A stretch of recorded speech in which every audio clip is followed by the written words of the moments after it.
ನಮಸ್ಕಾರ ಸ್ನೇಹಿತರೆ. 2026-27ನೇ ಒಂದು ಶೈಕ್ಷಣಿಕ ಸಾಲಿಗೆ ಸಂಬಂಧಿಸಿದಂತೆ ಪಠ್ಯಪುಸ್ತಕಗಳ ಒಂದು ಬೇಡಿಕೆಯನ್ನು SATS ತಂತ್ರಾಂಶದಲ್ಲಿ ಸಲ್ಲಿಸ್ತಕ್ಕಂಥದ್ರ ಬಗ್ಗೆ ಈಗ ನೋಡೋಣ. ಅಂದರೆ 2026-27ನೇ ಸಾಲಿಗೆ SATS ತಂತ್ರಾಂಶದಲ್ಲಿ ನಾವು ಪಠ್ಯಪುಸ್ತಕಗಳ ಒಂದು ಬೇಡಿಕೆಯನ್ನು ಸಲ್ಲಿಸುವುದಕ್ಕೂ ಮೊದಲು ಈ ಒಂದು ಪಠ್ಯಪುಸ್ತಕ ಬೇಡಿಕೆ ಸಂಬಂಧ ಪೂರ್ವ ಸಿದ್ಧತಾ ಕಾರ್ಯಚಟುವಟಿಕೆಗಳ ಬಗ್ಗೆ ನೋಡ್ತಾ ಹೋಗೋಣ. ಪಠ್ಯಪುಸ್ತಕಗಳನ್ನು SATS ತಂತ್ರಾಂಶದ ಮೂಲಕ ಇಂಡೆಂಟ್ ಸಬ್ಮಿಟ್ ಮಾಡ್ತಕ್ಕಂತಹ ಒಂದು ಕೆಲಸಕ್ಕೆ 16 ಫೆಬ್ರವರಿ 2026 ಕೊನೆಯ ದಿನಾಂಕ ಆಗಿರುತ್ತದೆ. ಈ ಟೆಕ್ಸ್ಟ್ ಬುಕ್ ಇಂಡೆಂಟನ್ನು ನಾವು SATSನಲ್ಲಿ ಸಬ್ಮಿಟ್ ಮಾಡುವುದಕ್ಕೂ ಮೊದಲು ಒಂದಿಷ್ಟು ಪೂರ್ವಸಿದ್ಧತಾ ಕಾರ್ಯಚಟುವಟಿಕೆಗಳ ಬಗ್ಗೆ ನೋಡ್ತಾ ಹೋಗೋಣ.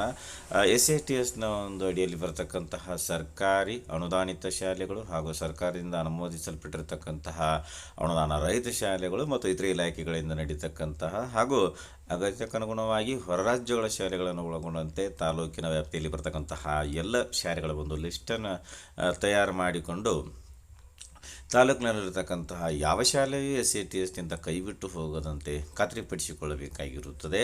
ಇನ್ನು ಶಾಲಾವಾರು ಬೇಡಿಕೆಯನ್ನು ನಾವು ಸಲ್ಲಿಸಬೇಕಾದ್ರೆ ವಿದ್ಯಾರ್ಥಿಗಳ ದಾಖಲಾತಿ ಸಂಖ್ಯೆಗೆ ಅನುಗುಣವಾಗಿ ಅವಶ್ಯವಿರತಕ್ಕಂತಹ ಶೀರ್ಷಿಕೆಗಳಿಗೆ ಮಾತ್ರ ಅದರಲ್ಲಿ ಪ್ರಥಮ, ದ್ವಿತೀಯ, ತೃತೀಯ ಭಾಷೆಗಳು ಹಾಗೂ ಕೋರ್ ವಿಷಯಗಳ ಸಂಖ್ಯೆ ಸಮನಾಗಿರಬೇಕಾಗಿರುತ್ತದೆ. ಮತ್ತು ಬೇಡಿಕೆಯನ್ನು ಸಲ್ಲಿಸುವ ಬಗ್ಗೆ CRP ಅವರು ಮತ್ತು BEO ಸಾಹೇಬರು ಹಾಗೂ ತಾಲೂಕಾ ಈ ಒಂದು ಪಠ್ಯಪುಸ್ತಕ ನೋಡಲು ಅಧಿಕಾರಿಗಳು ಪರಿಶೀಲಿಸಿ ಉಲ್ಲೇಖಿತ ಆದೇಶದಂತೆ ಬೇಡಿಕೆಯು ಆಯಾ ಶಾಲಾ ವಿದ್ಯಾರ್ಥಿಗಳ ಸಂಖ್ಯೆಗೆ ಅನುಗುಣವಾಗಿ ಇದೆ ಅಂತಕ್ಕಂಥದ್ದನ್ನು ಪರಿಶೀಲಿಸಿಕೊಂಡು STSನಲ್ಲಿ ಇಂದೀಕರಿಸಿದ್ರ ಬಗ್ಗೆ ಖಚಿತಪಡಿಸಿಕೊಂಡು STSನಲ್ಲಿ ದಾಖಲಾಗಿರುವ ಸಂಖ್ಯೆಯಷ್ಟೇ ಬೇಡಿಕೆಗೆ ಪರಿಗಣಿಸಿ ಅನುಮೋದಿಸಬೇಕಾಗಿರುತ್ತದೆ.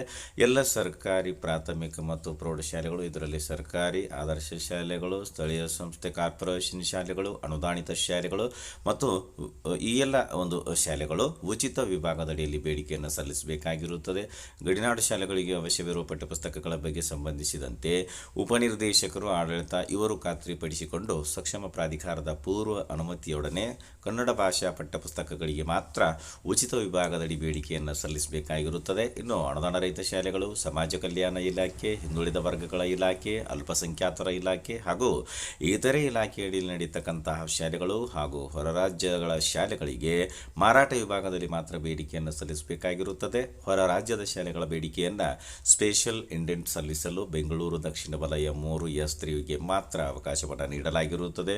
ಇನ್ನು ಸರ್ಕಾರಿ ಪೂರ್ವ ಪ್ರಾಥಮಿಕ ಶಾಲೆಗಳಿಗೆ ಬೇಡಿಕೆಗೆ ಅನುಗುಣವಾಗಿ ಬಾಲಚೇತನ ಚಟುವಟಿಕೆ ಪುಸ್ತಕ ಮತ್ತು ದಿನಚರಿಗಳನ್ನು ಮುದ್ರಿಸಿ ತಾಲೂಕು ಹಂತಕ್ಕೆ ಪೂರೈಕೆ ಮಾಡಲಾಗ್ತಾ ಇದೆ. ಸಂಬಂಧಿಸಿದ ಶಾಲೆಗಳಿಗೆ ವಿದ್ಯಾರ್ಥಿಗಳ ನೈಜ ಸಂಖ್ಯೆಗೆ ಅನುಗುಣವಾಗಿ ವಿತರಿಸಲು ಕ್ರಮ ವಹಿಸ್ತಕ್ಕಂಥದ್ದು. ಇನ್ನು ಸರ್ಕಾರದ ಆದೇಶದಂತೆ ಒಟ್ಟು 27 ಜಿಲ್ಲೆಗಳಿಗೆ ಲಿಸ್ಟ್ ನೋಡಬಹುದಾಗಿರುತ್ತದೆ.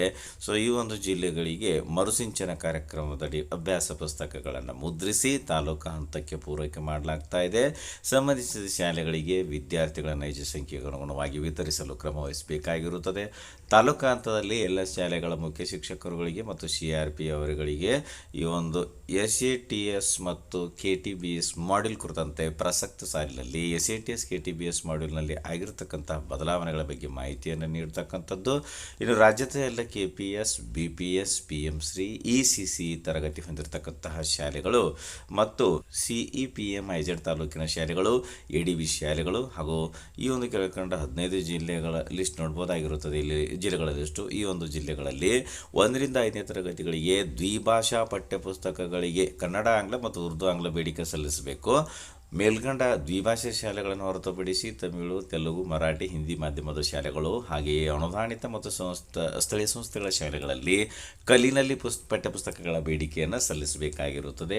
ಇನ್ನು ಗಣಿಬಾಧಿತ ತಾಲೂಕುಗಳಲ್ಲಿ CEPM-IZ ಈ ಒಂದು ತಾಲೂಕುಗಳಲ್ಲಿ ಇಲ್ಲಿ ಮೊಳಕಾಲ್ಮೂರು, ಹೊಸದುರ್ಗ, ಚಿಕ್ಕನಾಯಕನಹಳ್ಳಿ, ಗುಬ್ಬಿ, ತಿಪಟೂರು, ಬಳ್ಳಾರಿ, ಸೊಂಡೂರು ಮತ್ತು ಹೊಸಪೇಟೆ ಈ ಒಂದು ತಾಲೂಕಿನ ಶಾಲೆಗಳಲ್ಲಿ 1 ರಿಂದ 5ನೇ ತರಗತಿಗಳಿಗೆ ದ್ವಿಭಾಷಾ ಪಠ್ಯಪುಸ್ತಕಗಳಿಗೆ ಕನ್ನಡ, ಆಂಗ್ಲ, ಉರ್ದು ಆಂಗ್ಲ ಪಠ್ಯಪುಸ್ತಕಗಳಿಗೆ ಬೇಡಿಕೆಯನ್ನು ಸಲ್ಲಿಸಬೇಕಾಗಿರುತ್ತದೆ. ರಾಜ್ಯದ ಉಳಿದ ಶಾಲೆಗಳಿಗೆ 1 ರಿಂದ 3ನೇ ತರಗತಿಯವರೆಗೆ ನಲಿಕಲಿ ಕನ್ನಡ ಮತ್ತು 1 ರಿಂದ 2ನೇ ತರಗತಿಗೆ ನಲಿಕಲಿ ಉರ್ದು ಶಾಲೆಗಳಲ್ಲಿ ನಲಿಕಲಿ ಪದ್ಧತಿ ಅನುಸಾರ ಪಠ್ಯಪುಸ್ತಕಗಳಿಗೆ ಬೇಡಿಕೆಯನ್ನು ಸಲ್ಲಿಸಬೇಕಾಗಿರುತ್ತದೆ. ಮಾರಾಟ ವಿಭಾಗದಡಿಯಲ್ಲಿ ಬೇಡಿಕೆಯನ್ನು ಸಲ್ಲಿಸತಕ್ಕಂಥ ಸಂದರ್ಭದಲ್ಲಿ 26-27ನೇ ಒಂದು ಶೈಕ್ಷಣಿಕ ವರ್ಷಕ್ಕೆ ಅಥವಾ ಸಾಲಿನಿಂದ ಕಡ್ಡಾಯವಾಗಿ 25% ಮುಂಗಡ ಪಾವತಿಗೆ ಕ್ರಮ ವಹಿಸಬೇಕಾಗಿರುತ್ತದೆ. ಮುಂಗಡ ಪಾವತಿಸದೇ ಇರತಕ್ಕಂಥ ಶಾಲೆಗಳಿಗೆ ಪಠ್ಯಪುಸ್ತಕಗಳ ಬೇಡಿಕೆಯನ್ನು ಸಲ್ಲಿಸಲು ಅವಕಾಶ ಇರುವುದಿಲ್ಲ. ಅನುದಾನ ರಹಿತ ಹಾಗೂ ಇತರೆ ಇಲಾಖೆಯ ಆಡಳಿತ ವ್ಯಾಪ್ತಿಗೊಳಪಡತಕ್ಕಂತಹ ಎಲ್ಲ ಶಾಲೆಗಳಲ್ಲಿ 1ರಿಂದ 5ನೇ ತರಗತಿ ವಿದ್ಯಾರ್ಥಿಗಳಿಗೆ ಪ್ರಸ್ತುತ ಚಾಲ್ತಿಯಲ್ಲಿರತಕ್ಕಂತಹ ರಾಜ್ಯ ಪಠ್ಯಕ್ರಮದ ಆಂಗ್ಲ ಭಾಷೆ ಮತ್ತು ಗಣಿತ ಪಠ್ಯಪುಸ್ತಕಗಳ ಬದಲಾಗಿ NCERTಯ ಆಂಗ್ಲ ಭಾಷೆ ಮತ್ತು ಗಣಿತ ಪಠ್ಯಪುಸ್ತಕಗಳಿಗೆ ಬೇಡಿಕೆಯನ್ನು ಸಲ್ಲಿಸಬೇಕಾಗಿರುತ್ತದೆ. ತಮ್ಮ ವ್ಯಾಪ್ತಿಯಲ್ಲಿ ಶಾಲೆಗಳು ನಿಗದಿಪಡಿಸಿದ ಸಮಯದೊಳಗೆ ಟೆಕ್ಸ್ಟ್ ಬುಕ್ ಅನ್ನು ದಾಖಲಿಸಲು ಶಾಲಾ ಹಂತದಿಂದ ಜಿಲ್ಲಾ ಹಂತದವರೆಗೆ ನಿರಂತರವಾಗಿ ಪರಿಶೀಲಿಸಿ ಅನುಪಾಲನೆ ಮಾಡಲು ಅಗತ್ಯ ಕ್ರಮವನ್ನು ವಹಿಸಬೇಕಾಗಿರುತ್ತದೆ.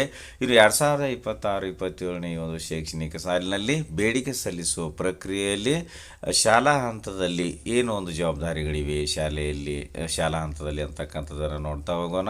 ಸೊ ಶಾಲಾ ಹಂತದಲ್ಲಿ ಪಠ್ಯಪುಸ್ತಕಗಳ ಒಂದು ಬೇಡಿಕೆಯನ್ನು SATS ತಂತ್ರಾಂಶದಲ್ಲಿ ಇಂದೀಕರಣ ಮಾಡುವುದಕ್ಕಾಗಿ ಅಥವಾ ಬೇಡಿಕೆಯನ್ನು ಸಲ್ಲಿಸಲು 16 ಫೆಬ್ರವರಿ 2026 ಕೊನೆಯ ದಿನಾಂಕ ಆಗಿರುತ್ತದೆ.